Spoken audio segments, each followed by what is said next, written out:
Soalan saya, surah Yasin yang selalu menjadi kebiasaan dibaca oleh orang Melayu apabila mahu bermusafir atau untuk kejayaan anak-anak, adakah ia selari dengan sunnah? Riwayat-riwayat yang menyebutkan tentang kelebihan surah Yasin secara spesifik, berdasarkan kajian saya tidak ada riwayat yang sahih. Ada sebahagian riwayat kata Yasin ni adalah jantung Quran. Riwayat ini tak sahih. Ada riwayat kata sesiapa yang membaca Yasin akan diberikan keampunan oleh Allah Azza wa Jalla. Yang ni ada khilaf. Ada yang kata sanadnya jayyid, sanadnya baik. Ada juga yang kata riwayat yang dhaif, tapi pendapat yang tepat adalah riwayat yang dhaif. Okey. Kemudian ada riwayat yang mensuruh dibacakan surah Yasin pada orang yang mautakum. Mauta ni ada dua tafsiran lah. Ada yang kata mayat, ada yang kata nak meninggal.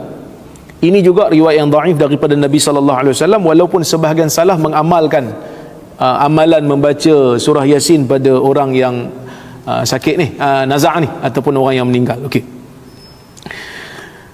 Walaupun begitu, Ibnu Kathir di dalam tafsirnya ada menyebutkan, dia kata sebahagian orang saleh ada mengamalkan surah Yasin ni dengan tujuan untuk mendapatkan hajat-hajat tertentu daripada Allah.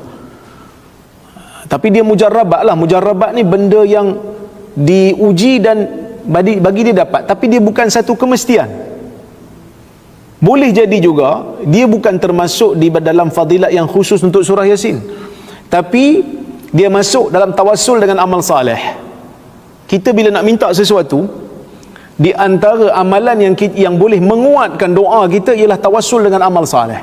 Kita buat satu amal saleh, lepas tu kita doa, ya Allah, tadi aku buat amal saleh, kalau amalan itu ikhlas kerana-Mu ya Allah, tolong bagi aku yang ni, tolong lepaskan aku daripada ujian ni, tolong bagi aku nikmat yang aku nak yang ni. Yang tu masyru', disyariatkan, tapi dia bukan khusus untuk surah Yasin semata-mata. Apa saja amal saleh maka boleh diamalkan ataupun dijadikan sebagai medan untuk tawassul.